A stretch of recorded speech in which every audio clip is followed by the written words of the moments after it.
Hello, my friends. Happy to be back at YourVision.blog. And today I have a fantastic guest. It's Nandy, and we have a fantastic connection now from -5 degrees now to plus 25 degrees Celsius. Hello, Absolutely. Nandy. Welcome to the channel. And Hello. please introduce yourself. My name is Tridib Nandy. Tridib means third eye, and Nandi means the bull, which is the lineage. So my name literally translates to third eye bull. I've always had the power of the bull, which is the root and the vision of the third eye. And that's how I've been living my life and doing whatever is required to live the line of alignment of third eye bull. I think that's a good introduction of how I've been living my life and what I am about. Yes. The third eye of the bull. Tell us a bit more about yourself. What are you doing? That we can come to the core question. What is your vision? What am I doing? Basically, I'm not doing anything. Everything is being done on me. It's like basically surrender and done. So, but whatever is aligned to the greater good of humanity, because I'm selfish in the way of saying that if you do good to the world, good comes back to you. So that's karma. So the projects I've been involved in is kind of world-changing, uplifting humanity, uplifting the social circumstances, taking care of the indigenous people who are actually the core of the earth. And this has been my focus all throughout ceremonies, shamanic living, healing, financial inclusion, just name it.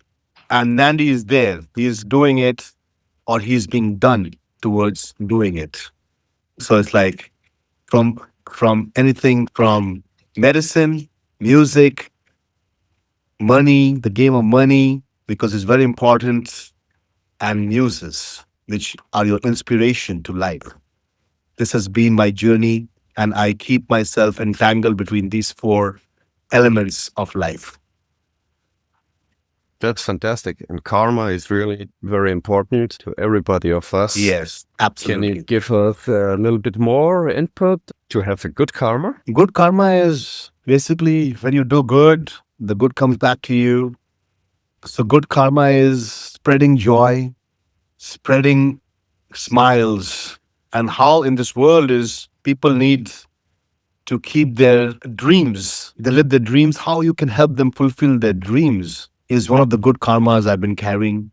And my whole purpose of life is to make people's dream come true. So whether somebody, a kid who wants to go and join a school for something like in Nepal, India, where people don't have the opportunities, doing philanthropic work, helping people who are ill with medicines and know-how and knowledge and bringing their health back is one of my paths to life. Helping people to go into financial inclusion using blockchain and giving them financial freedom and making their dreams come true about building a house or building their dream holiday or making fund their kids' education. That's one of my things like that. Making music to make people happy is, so these, between these four, wherever I can contribute in whatever level, small or big, I use the karma to give, to get back. So these are one of four elements which I heavily practice in my life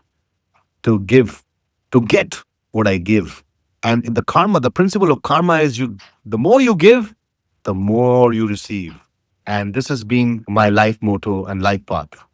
And is this easy to understand for the people if you tell it to them?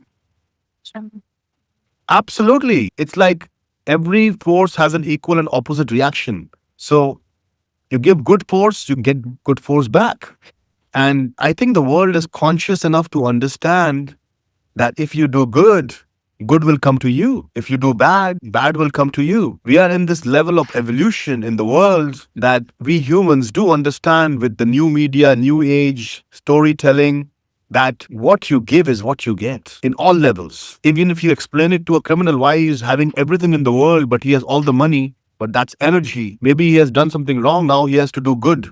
So between you and me, I'm in the business of, not business, but more like temple. Like we build temples and sacred vortexes all over the world. Who are the people who are coming mostly? They are basically people who have done guilty things. They had guilt in their head. Now they want to do good. So they come to the temple. They go to the priest. They say, please help me nullify the karma I had built. And this is one of the examples I can give you, that even the criminal knows that he is doing something wrong, but he is doing it because of his habits. And he will come to the temple and he will pray to us and say, please help me nullify that by doing good. So he's doing good somewhere by doing bad somewhere. So that is balance. You can't have light without darkness. You cannot have good without being bad. You cannot be right by not being wrong. So that's what life is about. And everybody on a basic human level understands that. I believe that truly. How to change, that's our purpose. Can you give us an example how to change it in a good way? Absolutely. Once you have a feeling that, every night, if you can't go to sleep well, you know that there is something wrong which you are doing. Anybody understands that. Every human understands that. By doing one thing, prayers. Number one is prayers. Praying for your well-being, being in your higher self, praying to get out of darkness. Because a lot of people have darkness, and there's a lot of darkness in the world. Look around the world, look around how what's happening. Praying to the higher sources is very important, so that they take you to the heavens, to the gods, and they will give you the power to come out of your darkness. By doing and helping people in whatever way you can will help you earn the karma credits, is what I call. Karma, you earn karma credits by doing good. By doing good, you nullify the bad which you have done in the past. How you can do good? Help the underprivileged. Help the people who don't have access and means. Help the people live their dreams. Heal them. And there are several ways of doing that. And one of the most important thing is to heal yourself is by prayers, chanting, praying to the nature, going to the temples, going to places of vortexes and worship, where you find your higher self again, so that you can look down and see, oh my God, this is what I've been doing. Let me change it. By being with people of influence, by being with people of holiness, by being with people who have achieved a landmark, you can change your karma and build a better life, not only for yourself, but people around you. These are one of the ways, but the number one is prayers, sound, healing, sharing, caring. This is the way you can make the change. That's absolutely fantastic. This is what we all have to do to make the world better. Absolutely. Absolutely. I would say listen to good music, holy music, medicine, take medicine, which takes you to your higher self, meditation, yoga, chant mantras, go to the church, go to temples, go to places of higher energy vortex and feel the power of collective consciousness, because people are praying together.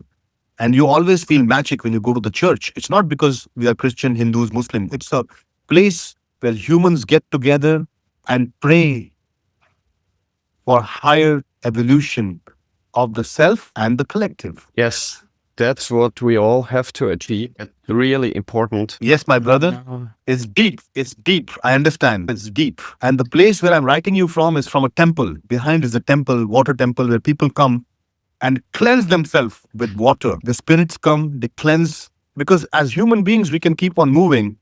And this is the body, but our spirits are in a different realm. And there are a lot of spirits which get attached when we walk through the airport, when we go through cemeteries, when we go through a lot of other places. So there's the being, I can see you, you can see me, because we are in flesh and bones.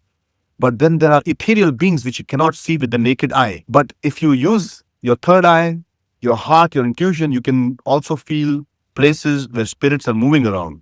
And they come and attach to your body, and in different realms where they make you do things which you perhaps are not even aware of. These are like very deep spiritual magnetism which get attached when you go to certain places. And this is why we come here, and forces of nature help you heal, because you're removing these negative spirits away from you and getting closer to yourself. And now we have the perfect shift from consciousness to technology. Yes. And it belongs together. This is what you're saying. We have to put the consciousness, we have to use it.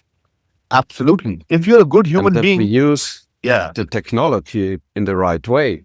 Absolutely. Can you tell us a bit more about technology, how you use it, what you did? So technology is how to use it. Like technology can be used, for me, it's about how you use it to evolve humankind. Yeah. You can use a phone, you can put it all the information and help in faster communication. You can help in banking, medical care, health, sourcing. These are all the positives we have by technology. For example, I live a lot in the Polynesian islands. There, if you don't have technology, how do you get help? We have Starlink, we have communication, we communicate to the other world. Whatever help we need, we just write. Within seconds, we get the information or we get the goods, which was impossible before. So in the islands, whether it's healthcare, medicines, food, sourcing, payments, we use it in those ways where we can help faster communication between humans from different places and get our help. So islands are very pure source of energy. Where you go there, you have direct communication. You get the downloads and then you put it in the technology to actually be a mycelium network or network where we are putting in pure energy, unadulterated energy, pure vibrations into the projects we work with. Now you see what's happening is in places like Kauai, there's 70 billionaires who live in this island. I spend a lot of time in this island and I protect sacred vortexes because when you go to those vortexes, you have direct communication with the alien forces. One of the guys, Mark Zuckerberg, is my neighbor. He is buying the island Drift Right Center. Why? Because he wants access to these portals. We don't know if he's good or bad, but looks like he's doing a lot of good stuff. But why you want to have access to these portals only for yourself? Why not share it with everyone? So this is some of my works in the island that I go there, protect these vortexes for the common people. Because I believe democratization is not for, it's for everyone. It's not for only the chosen few. That's why I believe that we should all have access to these portals and not only for the chosen few. But unfortunately, what's happening is because they have money and they have technology and they have the power, they want to keep it all for themselves. And that has been my fight with the other side. It's a fight where I want to bring them to light, caring. Somehow, the journey they have taken, they only want it for themselves. So this is my works wherever I go and how I use technology to reach more people, to reach more consensus rather than a centralization way where the only one man or a group or a corporation takes everything for themselves. And that's also the goal of YourVision.blog, to share your vision. You can help more people, and that's really fantastic. Absolutely. For me, it's all about helping the underprivileged, the underdogs, because these are the people who need to rise from their current state, whether they're living in poverty, whether they're living in not so abundant states. But if you think about it, it's a journey. I can give them the tools, but now they have to come and take it. So this is my journey in the Pacifics in Polynesia, is where I give them rights. And using technology, they can land map their properties. They can have their own digital balance. They have their own currencies. They can have everything what is needed to uplift them. What's happening in the capitalist world? They're using technology to come, take over, putting systems in place, making themselves the owner of the place in the digital world. And now they show that in the digital world, they own this landmass, and that's replicated in the actual 3D world where we are living. And they say, no, nothing belongs to you, the indigenous people. We are destroying the very force which is help us survive. And that's why to build a union for all the indigenous people, because they hold the mana, the energy of the earth. And when you destroy that, you're not destroying them. You're destroying yourself. And this is my work, to bring light to the likes of Zuckerberg that, listen, you're taking the island. It does not belong to you. You are using capitalism. You're using money. You're using the strength of your digital technology that you are kicking the indigenous people out, and you will see the repercussions which will happen. That's my job as an educator. That's my job, to build systems where everyone is benefited. And this has been my work with Polynesian Union, because I believe that they hold the energy of the earth, and like many other places, and by protecting them, we can save ourselves and make this world a better place. Oh, that's a fantastic question. Thanks, Nandy, for all your insight here, what you're doing, and this is really great. That's fantastic. Can you tell us a little bit about the technology, what you're using, what you did, what you invented? Yes. So back in the days when I heard about Bitcoin in 2010, I was in Hawaii, and there was a guy who came and we started talking, because you meet very magical beings in magical places. And he told me about Bitcoin. I said, wow, this technology is next level, because it takes the power from the chosen few and distributes it. And I got into Bitcoin. Before that, I was training helicopter pilots to train in Hawaii. And I just said, okay, this is my past life. I put everything in Bitcoin, and I started traveling the world and educating people of influence, governments. And then I got into stable coins in 2018. In fact, I was the first guy to do stable coin for 25 countries in Polynesia. Yeah. Oh, really? Absolutely. Then I got into CBDCs with India, and that's where I landed up into problem, because when you get a lot of light, because energy, the power of money is energy, and a lot of light comes in, and then there are forces and spirits which come in and want to put you, they want to take things from you. Look what happened, what's happening. So I use the blockchain technology to distribute the power from the chosen few to the masses. So with Bitcoin, I got into stable coin, and I told the Polynesian governments that we're going to base the stable coin based on the Bitcoin at layer one. And that project was a big success. But then we did the Ripple, but no, the governments did not understand Bitcoin that much, because they said, where is the founder? Who is owning? So I said, okay, let's do Ripple. So we did the first stablecoin project, CBDC, with Ripple and Palau in 2020. And that was one of my works. And then I was growing too powerful too soon, and I landed up in trouble with the dark forces, which actually wanted to put me in jail for 20 years. Because back in the days, Bitcoin was illegal, if you remember, and people were being put into jail. Most of the people were using it for illicit activities and things like that. I saw the backbone and the technology of what it can do. And fast forward at 15 years, you see all the top institutions are now into this. In fact, the US President Trump is one of the biggest propagators of Bitcoin and crypto. Who would have envisaged that 10 years, even 5 years ago? So my work of educating the early birds towards adoption of this technology led today and almost being a mainstream. And this has been some of my work. Stablecoin technology has been my forte, because a lot of people can't handle volatility because they are scared with volatility, up and down and up. Something is great for me because we live a volatile, chaotic life. But somebody who is having a regular work and outlook, for them, stablecoin. I said, okay, remove the banks, decentralize the banks. That has been one of my main motto. My main motto has been money over internet protocol. The moment you remove the power from a chosen few and distribute it over internet, we are living this. So a lot of my work has been done so that I can focus and go in the next realm of going deeper into Polynesia and saving the sacred vortexes. And this has been one of my main missions in life, is now how to save the sacred vortexes all over the world using the power of decentralization, how to raise capital, how to empower people with capital, how to empower people who don't have banking, how to empower people where banking is needed, but without the banks. Yes. So this has been my work for the last 15 years in the material level, but using the spiritual portion. Wow, that's fantastic. Nandy, we need more people how you are on this world. That's really great. You help a lot. You're a user of the technology to help the people. That's really fantastic. How we should behave.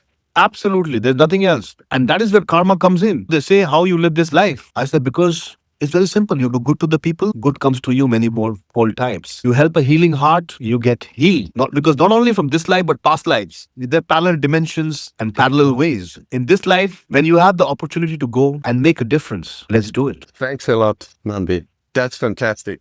Yes. Thanks a lot, my friends. Thank you so much. Please make an abo at YourVision.blog, and I am sure we will have another session with Nandy. That's really fantastic. Absolutely. And before leaving, I would like to say we are building the Polynesian Union, a union which is going and to uplift the indigenous people, their shamanic practices, protecting their land rights, their banking, their communications. So maybe next time we can have a more detailed talk on that, on the Polynesian Union, the world's first decentralized democratic union where nobody is the president, but just like Bitcoin, the power is distributed among all the users. On that note, thank you for the interview. Thank you for your time. Thank you for everything else. Thanks a lot, Nandy. Much love. Thanks, my friends.